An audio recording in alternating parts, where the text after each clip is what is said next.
Wow, man, it seems like President Trump heard that Nigerian pastor that had to perform the mass burial in Nigeria of Christians that were slaughtered by Islamic terrorists. United Nations, I know you're watching it. Sure. American Senate, you are watching what I'm doing. I'm saying here. Special advisor to Trump. Now, please tell Trump to save our life in Nigeria.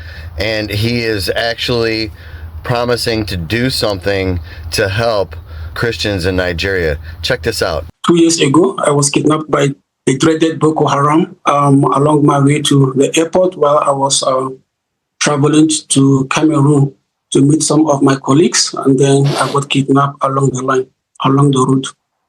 And you were held for how long? 12 days. Okay.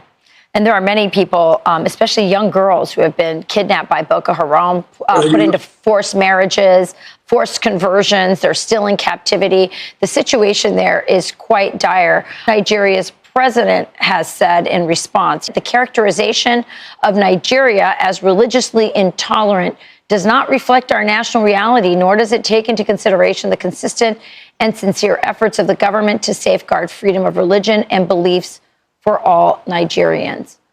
What's your message? What's it like to be a Christian in Nigeria?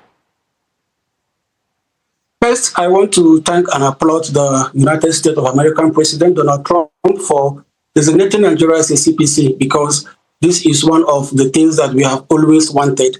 For the message of the Nigerian president, that I think at this point, I will say that there is a time when propaganda has no appeal, where propaganda has lost an appeal. And this is actually the time, because whatever is happening in Nigeria at this moment, I would say that Nigeria is the worst place to be as a Christian, like the worst place in the whole of the world to be as a Christian, because we wake up every day with news of massacring of Christians. It's totally a genocide that is happening here in Nigeria. Message from President Trump demanding Nigeria stop the brutal murders of thousands of Christians in the country or face possible action from the Pentagon.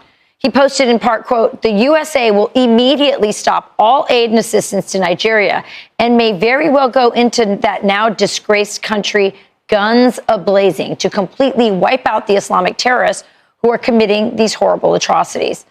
So I'm very glad that the leadership that we have in the White House right now is doing something about this.